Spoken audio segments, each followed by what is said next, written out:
If you were to select the most significant mountain in the world, what would it be? Mount Everest? Mount Rainier? How about Mount Fuji in Japan or Mount Kilimanjaro in Tanzania? All of these are very tall, majestic mountains of great beauty, but all of them together cannot rival the significance of a very small mountain in Jerusalem, a mountain that is beyond a shadow of a doubt the most important in all the world. Stay tuned. Lamb and Lion Ministries presents Christ in Prophecy, a program that focuses on the fundamentals of Bible prophecy, showing how current events in the news relate to biblical predictions of end-time events and the soon return of Jesus. Now, here's your host, Dr. David Reagan.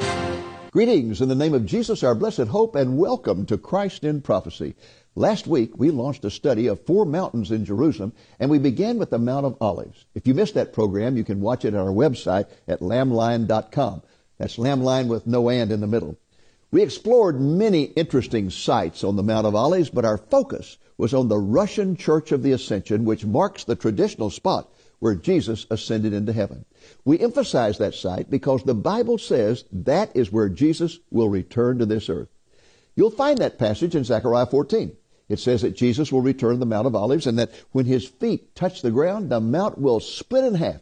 It also says that on that day, he will become king over all the earth.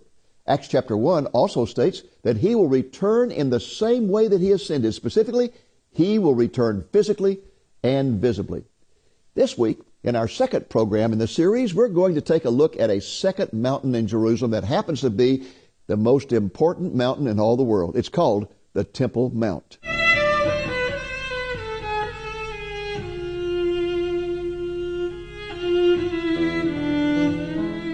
In just a moment, we will go to Jerusalem to see the Temple Mount. But before we do so, let me give you just a little bit of orientation. I have outlined on the board here the walls of the old city of Jerusalem as they exist today. These were the walls that were built by Suleiman the Magnificent in the 1500s. There is a deep ravine called the Kidron Valley that runs north and south and separates the old city from the Mount of Olives located to the east of the city. The Eastern Gate is located here. It's also known as the Beautiful Gate or the Golden Gate. This trapezoid is the Temple Mount, where the ancient Jewish temples were located. It's about 35 acres in size. This round thing here represents where the Dome of the Rock is today, and many scholars believe that's where the ancient Jewish temple stood. Over here on the western side of this trapezoid of the Temple Mount, marked in red, is where the Western Wall or the Wailing Wall is located. That's where Jews go to pray today. The ancient city of Jerusalem was located to the south of here. The city of David was down south on a little finger of land that today is occupied by an Arab village. There were deep ravines on both sides of the ancient Jebusite city, and so the only way it could grow was to the north toward the Temple Mount. Let's go now to a spot here on the Mount of Olives where we can get a panoramic view of the Temple Mount.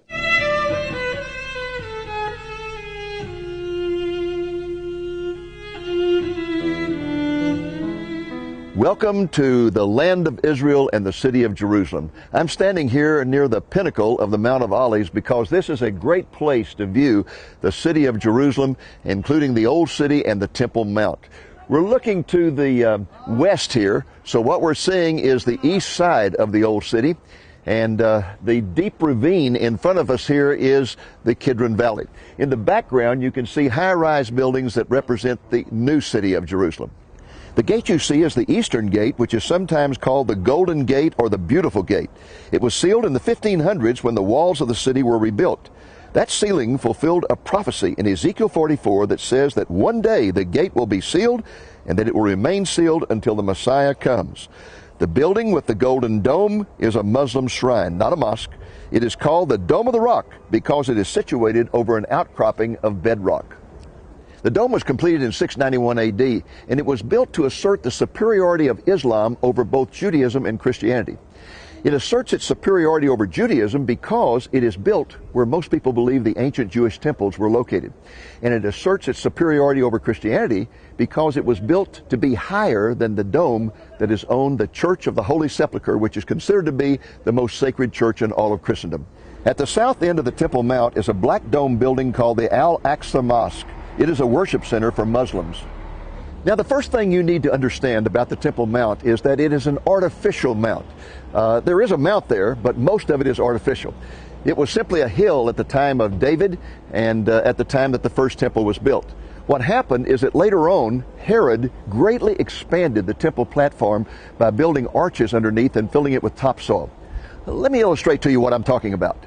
This rather rough diagram here will give you an idea of what I'm talking about.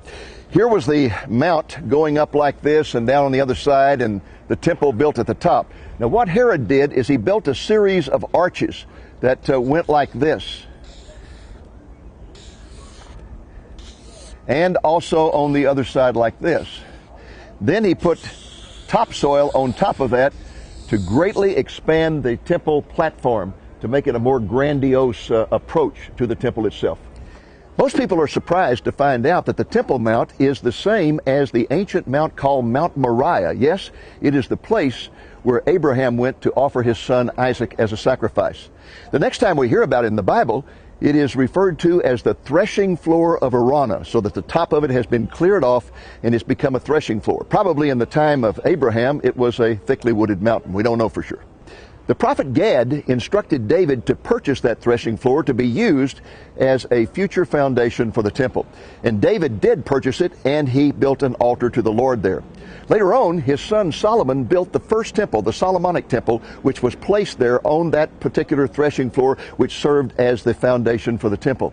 And the temple stood there for 400 years until it was destroyed by the Babylonians in 587 BC.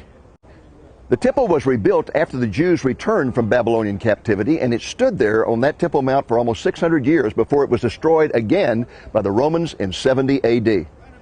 It was about 20 BC when Herod began to renovate the temple and the Temple Mount, and it was at that time that he greatly enlarged the temple platform. Well, let's go now to the Temple Mount for a closer look.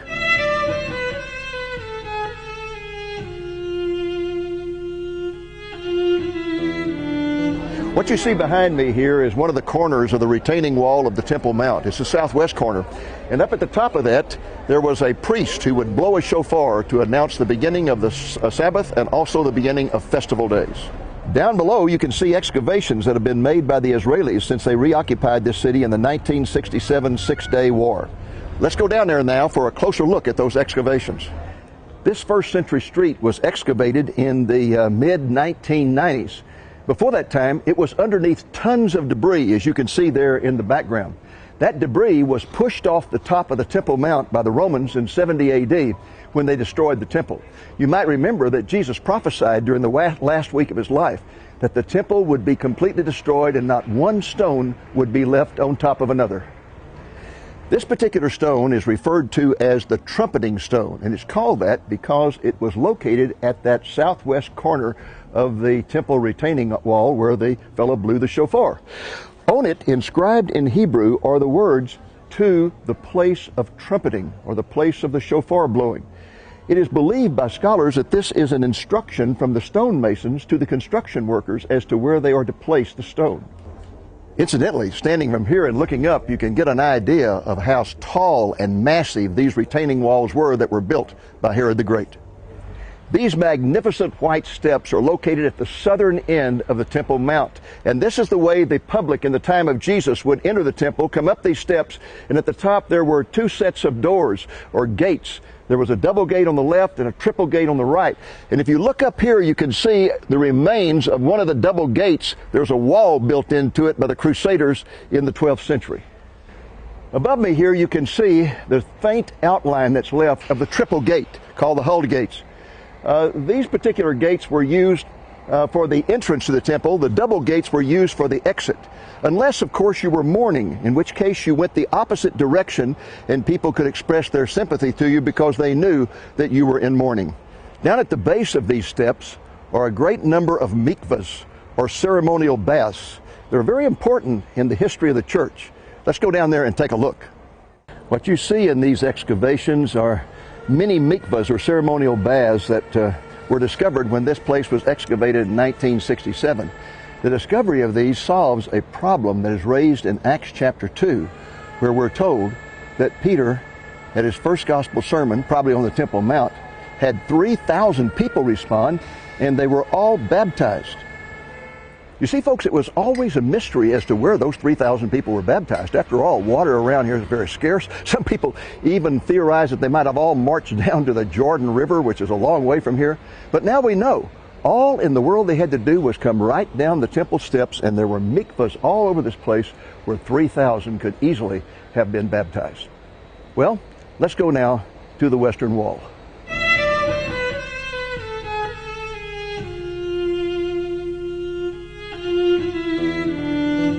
Behind me here is the Western Wall, also known as the Wailing Wall, because it's the place where Jews have come to for centuries to lament the destruction of their temple and to pray for the coming of the Messiah.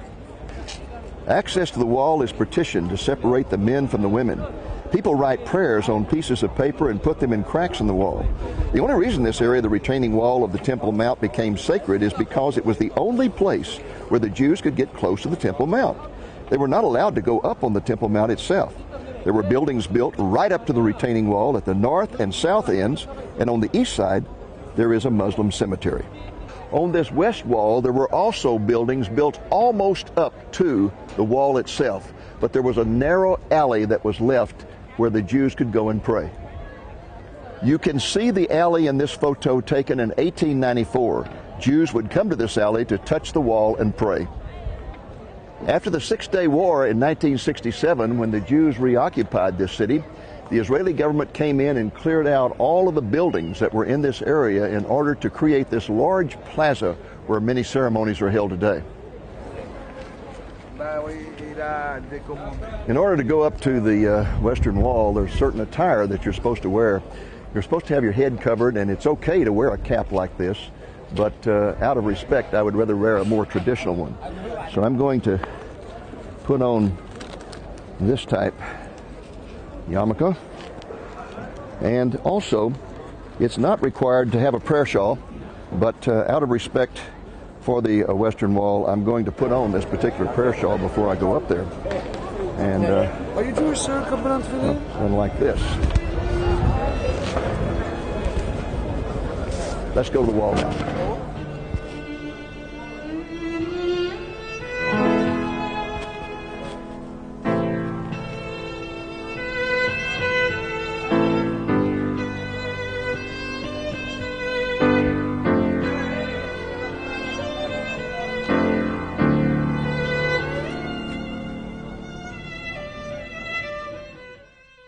We are ready now to ascend the Temple Mount, but before we do so, I want you to keep in mind that although the Israelis have sovereignty over the Temple Mount, they allow the Muslims to administer it, and because they are intolerant of other religions, they will not allow Jews or Christians to read Scripture or to pray on the Temple Mount. Another thing you might keep in mind too is that they even require visitors to abide by Islamic cultural laws, so that, for example, a husband and wife cannot walk around the Temple Mount holding hands. One final thing before we go up on the Mount. The Muslims will not allow us to shoot video footage with audio. So what we're going to do is we're going to shoot video footage of the structures that are important, and then we will explain them to you by voiceover. This building is the Al-Aqsa Mosque. It sits at the south end of the Temple Mount, right above the white steps we were standing on a few moments ago. The mosque is where Muslim worship services are held on Fridays. It was built in the 7th century, but has been rebuilt many times since then. King Abdullah of Jordan was assassinated in this mosque in July of 1951. On the east side of the Temple Mount, you can view the back side of the Eastern Gate. This is the gate that Jesus will enter when he returns to be coronated the King of Kings and Lord of Lords. As you can see, it is sealed on this side as well as on the outside. Psalm 24 indicates that the gate will blow open and welcome the King of Glory. The dominating structure on the Temple Mount is this building, the Dome of the Rock. It was erected between 689 and 691 AD. As you can see, it is a masterpiece of Islamic architecture. It sits over an outcropping of bedrock that many believe may have been the site of the Holy of Holies in the Jewish temple that was destroyed in 70 AD. Others believe it was the altar of the temple, since it has a built-in drainage system for blood. To the north of the dome is a small cupola called the Dome of the Spirit. It is located about 250 feet north of the Dome of the Rock, almost the length of a football field. Some scholars believe this cupola marks the true location of the Holy of Holies of the Jewish temple. Let's take a closer look at the Dome of the Spirit. As you can see, it sits on top of an outcropping of bedrock that has been given a smooth finish. Many believe that this is where the Ark of the Covenant sat. Supporting the thesis that the temple was located to the north of the Dome of the Rock is the fact that the eastern gate is located in front of the Dome of the Spirit and not in front of the Dome of the Rock. The reason the location of the eastern gate is so important is because the Dead Sea Scrolls reveal that when a red heifer was sacrificed to provide ashes for ceremonial cleansing of the Temple Mount, the sacrifice took place on the pinnacle of the Mount of Olives, and the high priest would stand on the temple steps and watch the sacrifice while looking directly over the eastern gate. Well, as you can see from this shot, the Dome of the Spirit is directly in front of the pinnacle of the Mount of Olives. And this angle will show you that the Dome of the Spirit is almost directly in front of the eastern gate. Now, what we have shown you up on the Temple Mount raises a very serious question.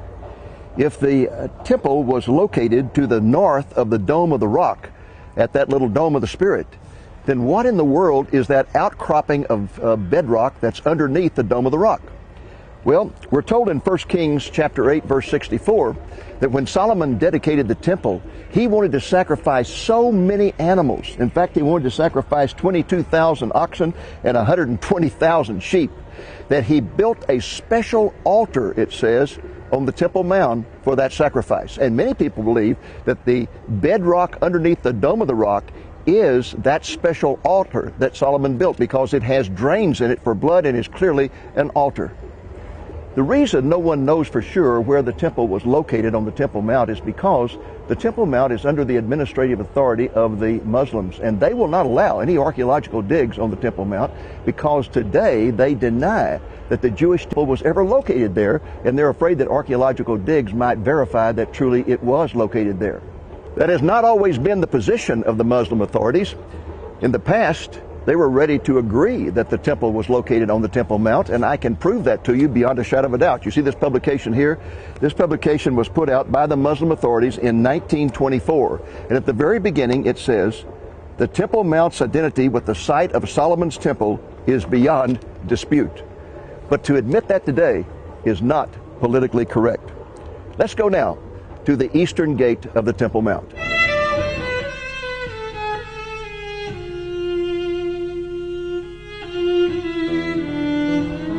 The debate about the location of the temple relates to this particular gate, which is called the Eastern Gate or the Beautiful Gate or the Golden Gate.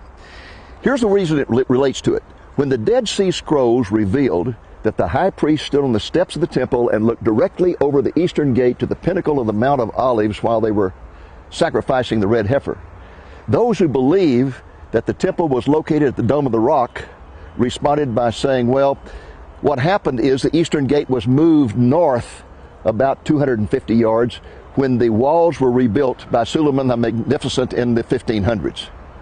But in 1969, an American student named Jim Fleming, who later became a renowned teacher of biblical archaeology, accidentally discovered that the ancient Eastern Gate is located directly beneath this one. Here's what happened. Jim was a student here in Jerusalem in 1969, and he decided to come over here one morning and photograph this Eastern Gate. But it had been raining for like 3 days, and the ground was very soft, and these limestone coverings on the tombs had absorbed a lot of water. And so when Jim got ready to photograph, he climbed up on one of those tombs, and the limestone gave way, and he fell 8 feet into a mass grave. Now, I don't know about you. If that had been me, I would have climbed on the air to get out. But he realized he had a great opportunity. And so he whipped out his camera, which had a flash on it, and he started photographing in a circle, just like that. Later on, when the film was developed, the picture he took looking directly at the wall showed the tops of the arches of the ancient Eastern Gate sticking up above the skulls and bones in this mass grave. So we now know for certain that the Eastern Gate was located directly underneath this one. Now that we know that the ancient Eastern Gate was located directly beneath this gate, the argument that the temple might have been located some 250 feet north of the Dome of the Rock is a much stronger argument. Of course, it's not proved, but it makes the argument much stronger. If so, that means the Jewish temple could be rebuilt without touching the Dome of the Rock, and the Dome of the Rock would be in the court of the Gentiles. It's going to be interesting to see how all that plays out. Before we leave this very special spot, I want to tell you a very personal story. I'm going to find this shady place to sit, and I'll relate it to you.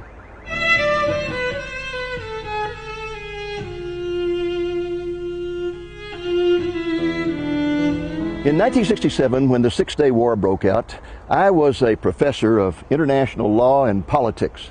And because I was following international politics, I followed that Six-Day War very carefully.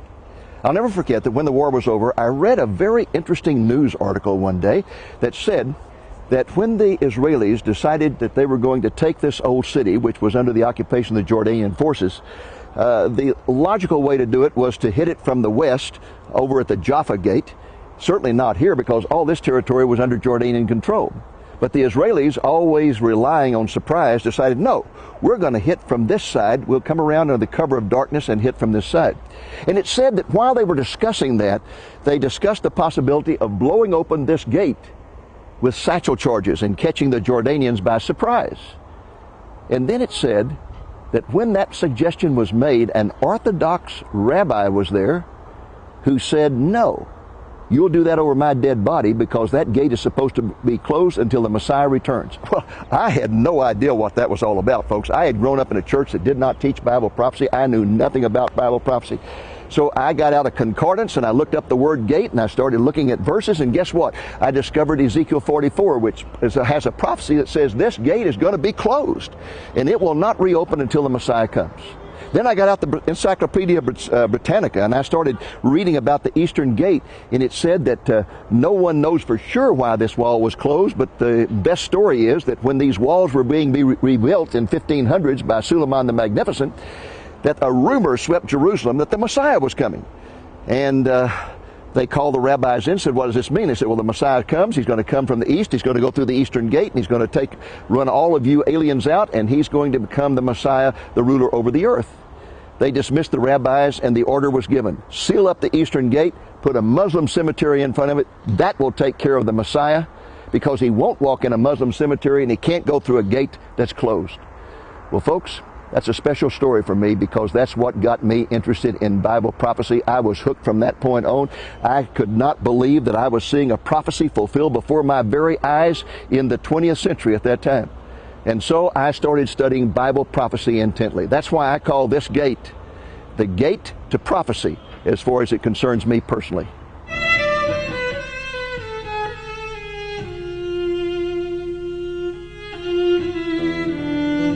As we bring this study of the Temple Mount to a close, I'd like to summarize for you what the Bible has to say about the Jewish temples, both past and future. It says, for example, that there were two temples in the past. The first was the Temple of Solomon, and the second was the temple built after the Babylonian captivity, which was renovated by King Herod and became known as Herod's Temple. Those are commonly referred to as the first and second temples. The third temple will be built either before or during the tribulation, and that, of course, is going to be the tribulation temple that the Antichrist will enter and will defile by proclaiming himself to be God. Incidentally, that third temple could be erected overnight, because all they would have to do is go up on the Temple Mount and put up a tent-type temple like the Tabernacle of Moses and start offering sacrifices immediately, and then begin building a permanent temple around that and over it. The third temple, or the tribulation temple, will be destroyed when Jesus Christ returns, because when he returns, there's going to be the greatest earthquake in history. It says every mountain will be lowered, every valley will be raised up. It says every island will be moved, and it indicates that Jerusalem will be lifted up and become the highest point on the earth. Also, it indicates that the earthquake will be so great that the topography of this area will be totally changed. So totally changed that a new platform for the temple will be provided, much, much larger than this one, 2 or 3 times larger, and that will be the platform of the great and glorious millennial temple from which Jesus Christ will reign over all the earth. What a day that will be. You know, there are many descriptions of it in the scriptures. One of the most glorious is to be found in Isaiah chapter 2. But one of my favorites, which is an echo of Isaiah 2, is found in the book of Micah in chapter 4. Listen to what Micah says about that day when the Lord will reign from here on Mount Zion in Jerusalem. He says, "It shall come to pass in the latter days," that's these times, "that the mountain of the Lord's house shall be established on top of the mountains, and shall be exalted above the hills, and people will flow to it."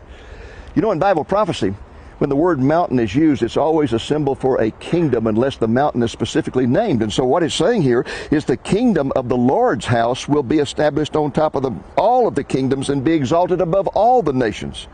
Verse 2, "Many nations shall come and say, Come, and let us go up to the mountain, to the kingdom of the Lord, to the house of the God of Jacob, the millennial temple. He will teach us his ways. We shall walk in his paths. For out of Zion the law shall go forth, and the word of the Lord from Jerusalem." Verse 3, "He shall judge between many peoples, and rebuke strong nations afar off. They shall beat their swords into plowshares, and their spears into pruning hooks." How long have we dreamed of that day? And then he ends, "Nation shall not lift up sword against nation, neither shall they learn war anymore." The world will experience 1,000 years of perfect peace. When I read scriptures like that, everything within me cries out, "Maranatha, Maranatha, Maranatha. Come quickly, Lord Jesus."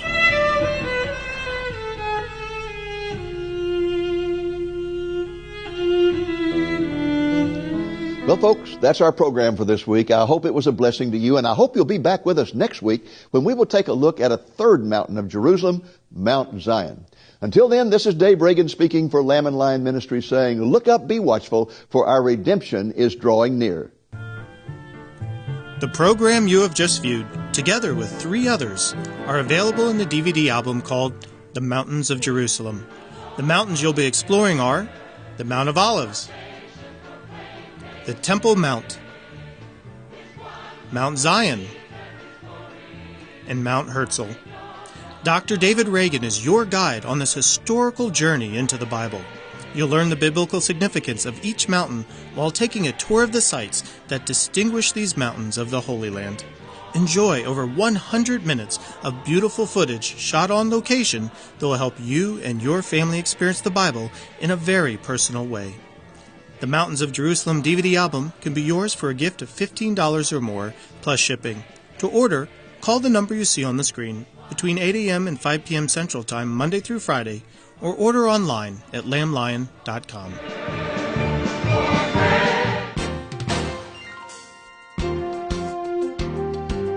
Thank you for joining us on today's Christ in Prophecy, a presentation of Lamb and Lion Ministry, a non-denominational ministry dedicated to teaching the fundamentals of biblical prophecy and proclaiming the soon return of Jesus.